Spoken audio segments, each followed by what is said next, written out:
Hi there, my name's Alice. I am the owner of Between Two Thorns, a houseplant shop in Brighton. We actually have two, well I actually have two, one in Brighton, in the North Lanes, and in North Lane, sorry, I'd be corrected for that, and one towards Hove in the Montpellier area.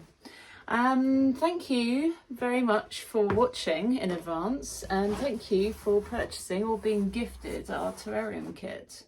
So this is brand new to us, so apologies for the very low budget video. We will probably improve this, but at the moment it is the 21st of December 2023, and I want to get this video online just to show anyone that gets gifted this over Christmas how you can make your lovely terrarium.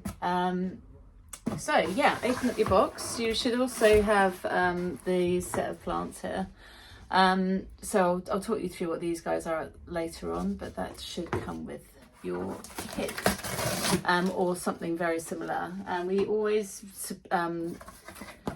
give you terrarium loving plants. So when I say that, I mean a closed terrarium. So closed and open terrariums are very different. Open terrariums are literally almost like kind of succulent and cacti gardens. They're also very easy to maintain, but they do require a little bit of watering, whereas opposed to these guys, a bit of misting every now and again, and you're good to go. But I will explain all that as we go through. So open up your bottle, and here you'll have an array of lots of exciting looking little things. I'll put them like that so you can see them. So this is our live moss. Apologies for the glare on that, but yeah, we wanted to keep, we needed unfortunately to use plastic to sort of keep everything protected, but obviously these are all in resealable containers, so you can put lots of things in. These are actually really good for propagation, not so much the teeny tiny one, that's just good for a little bit of storage, but the bigger ones would definitely be good for propagation. I'll point all these out to you in a bit. And then you should have your bag of soil, which we've carefully put in. So the best way to probably get it out is to bend it over as much as you can, and then just pull it out on its side. It might be a bit damp, so your package might disintegrate slightly. So if you want to protect your bench, I would either get just some plastic matting or a potting tub or something like this that we've got. Right, so these are glass, obviously. What I would say to you to do is to, when you're rotating them, try not to do it on the bench like that, because you might have rare bits of grit underneath the bench. If you want to look around it, pick it up and look at it. Those rare bits of grit can get underneath it and cause cracks in the glass. So what we have measured out is this to start off with, which is our leca. So leca is, I don't know if it's like the sort of branded name, but anyway, it's the clay balls we use. These are brilliant, these are so versatile, and you can use them in lots of different ways. We're going to use this as our drainage substance, which is at the bottom of the terrarium. The terrarium needs drainage, because if we don't have it, and you put your terrarium in a place where it might create quite a lot of condensation, the trouble might be is that the plant will overwater itself, the water will drop down to the base of the terrarium, and you won't be able to find anywhere for that water to go. So this is what we're going to put in the base.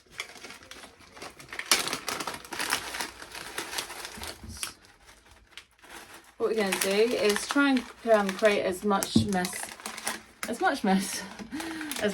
possible. I would actually put your whole hand, if you can get it into the terrarium, and then just sort of tip this upside down. They're not going to be bouncing everywhere. And then just kind of flatten that out, make sure it's perfectly level. We've got the exact right amount of lacquer in those. It should have it written on the backs of them as well. So next off, we've got our soil.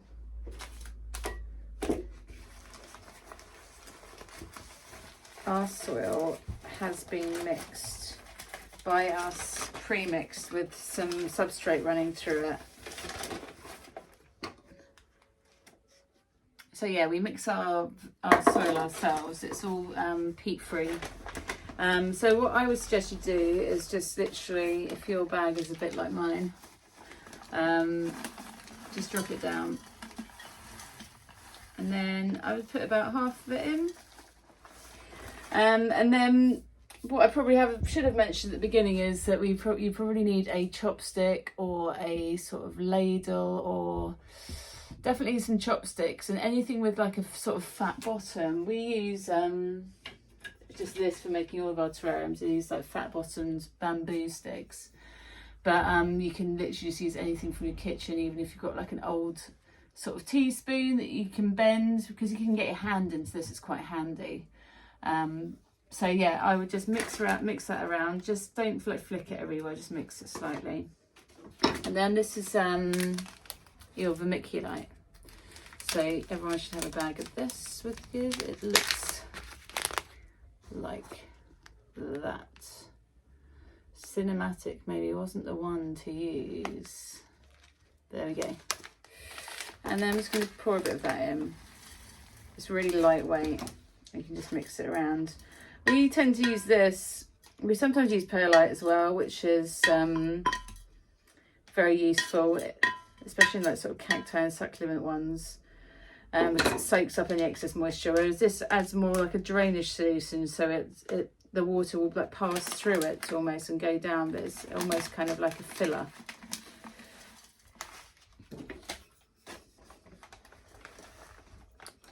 And then just pop the rest of the soil in.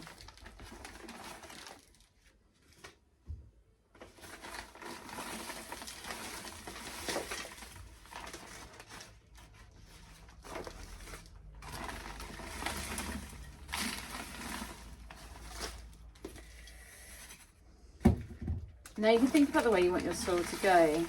Some people like to have like a back to their terrariums. So you can almost have it like a kind of hillside, which is quite nice.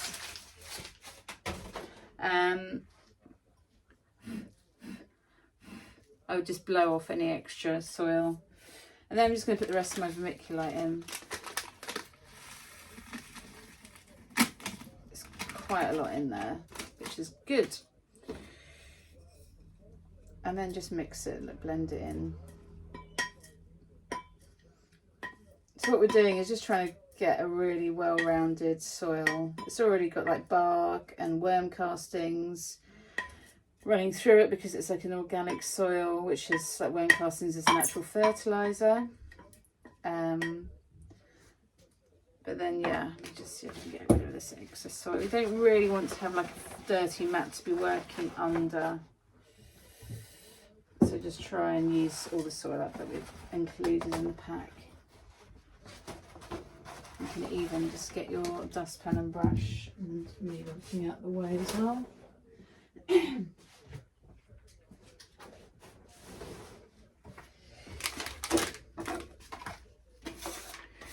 And if you're a tidier worker than I am and you're into a position like this, then perfect. So you shouldn't have more than like, I don't know, a quarter, a fifth of the ratio of soil to the rest of your pot, your vessel. I've got a slight incline at the back of mine. I'm going to have like a plant at the back. So if you've got any other, like an old mixing bowl or something, that would be helpful with this next part. So we've got our plants here. So what we've got is 3 plants are being potted up. We don't give you 3 individual plants because you basically just can't fit them in. So what we've got here is, this is actually a part of the ficus family. It's called Ficus pumila. Really, really, really pretty. Just gives like a lovely texture. We also have quite an architectural plant. We've got the asparagus fern. So we've given you these guys. You might also have different plants slightly. You might have like more of an Terrarium fern. But ferns are your friends for terrariums. That's the asparagus fern. You probably recognise it. A lot of people have them in their houses. And then this is the Fittonia, and again, this might not come in this colourway, but it will come in like a white or a green or a pink. But yeah, really pretty. Try and keep your asparagus fern a bit separate, because otherwise it ends up getting soil all over it. So yeah, just work away quite a bit of the soil from the base of each of those, and then I tend to just separate them a bit. You want to keep a little bit of soil on because you basically want some weight for when you're planting.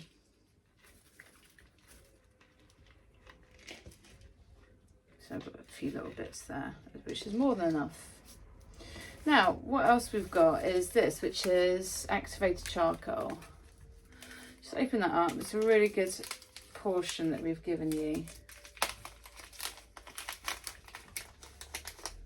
And pop it in the top there. Or spill it everywhere like I did. You can mix that slightly around, but I would sort of tend to keep by the top. So activated charcoal is a purification device, basically. It will kind of get rid of any impurities in your soil and neutralise them. It's kind of, you know, that's why we use it for toothpaste. People use it when you've got some like a really bad tummy, you go to the hospital and have like liquid charcoal. This is just a radiator brush if anyone wants to know where this is from. It's literally just from B&Q, and it's what people use to paint behind the backs of radiators. So it's in your painting section. They're a couple of quid. They're quite handy in cleaning any of these like insides of these jars.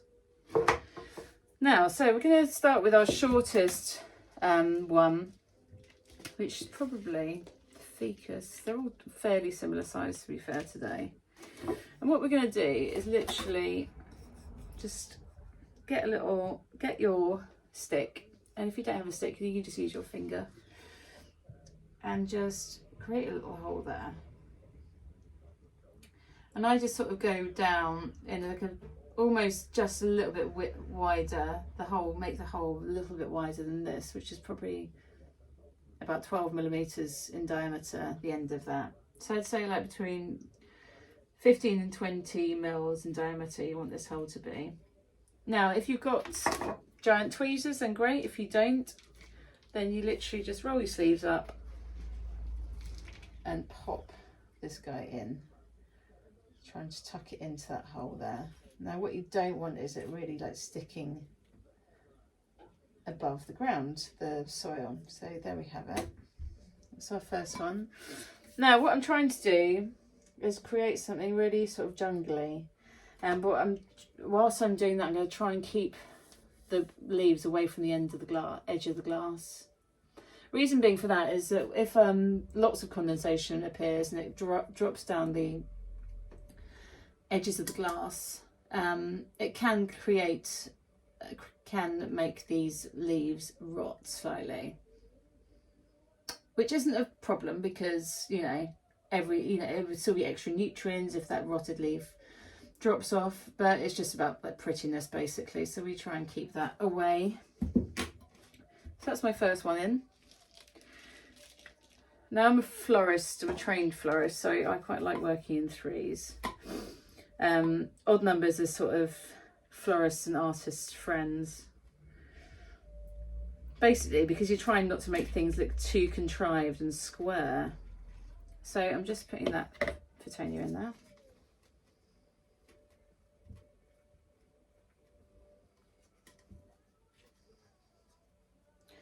And if you've got like this fat stick, we call it, then it's quite handy because you can get that soil around the edges of your plant and really get into it and like we call it tampering it down. If you're a barista, you'd know what a tamper is, but it's basically pressing it down, making it a bit solid.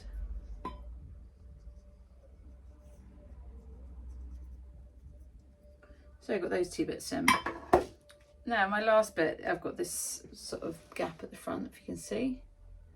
I'm going to put my asparagus fan there. I quite like the way that my little ficus is already sort of trailing around the front. Pleased with that.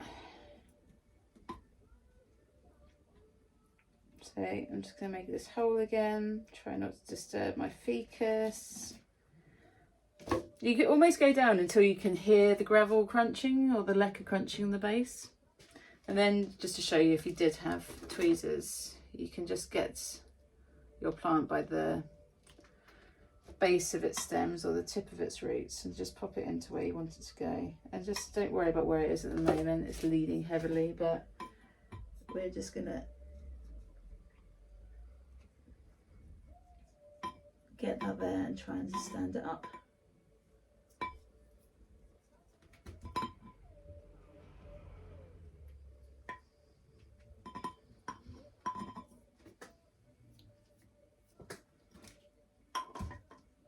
So what I'm doing is I'm just moving this soil around because the asparagus ferns, their root systems are quite long and spindly. They do like to move around.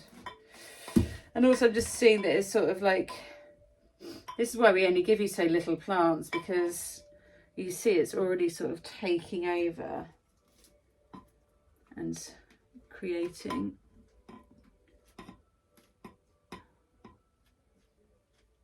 its own little sort of area, and I quite like separating them. Right, so that should be in pretty solidly now. So what else have we got? We've got some decorative bits. So this is our live moss. You might have this, you might not. If you don't have this live moss, this is called bum moss.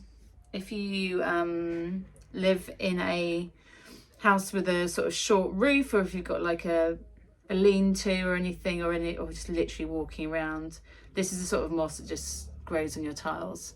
So it's great to collect and have for decorative bits for the terrariums. We buy ours in because we don't really have the opportunity. So yeah, so you can get this moss pretty much anywhere or buy it. So I quite like it just to keep it together in one big chunk. I think it just looks like a big kind of like field or a bush, or just makes it look kind of quite lush. So just decide where you want to put it. I'm going to put it next to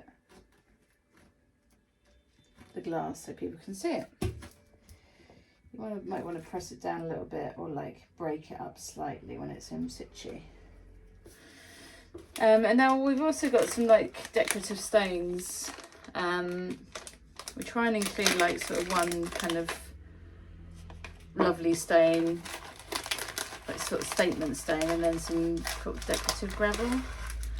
And again, you can just use your hands to fill this up. It's quite good because it sort of then frames the plants.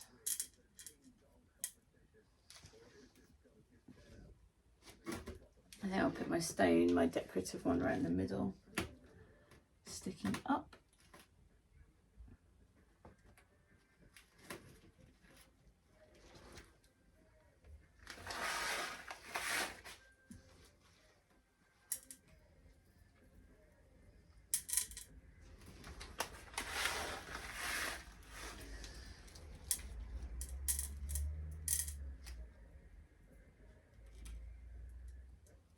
Try not to get sort of more than like a layer thick. You don't have to use all of the pebbles either. There's quite a lot in here.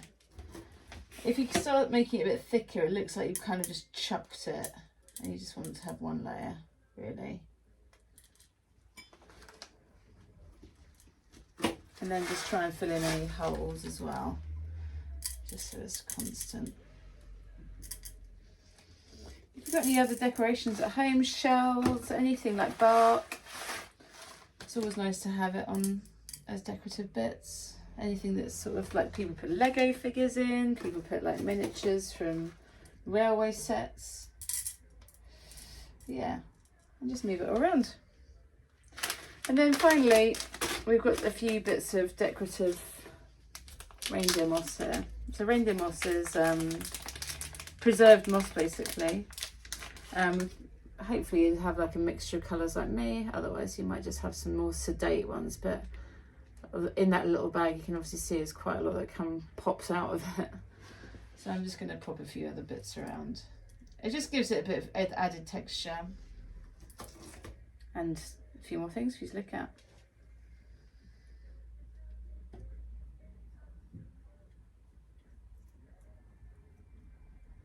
I feel like I'm a master chef.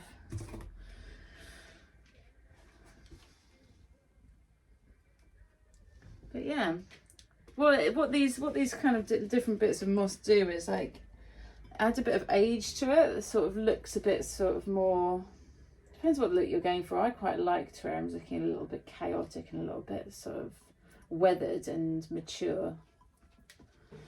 So there we have it. That is your terrarium, your garden in a bottle. Now, so maintenance wise, these shouldn't require watering. Shouldn't, because I say everyone's houses are very different. I'm just going to get a listing bottle.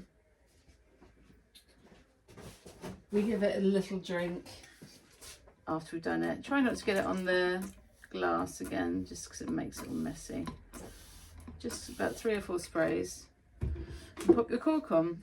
So yeah, maintenance wise, these guys don't like direct sun.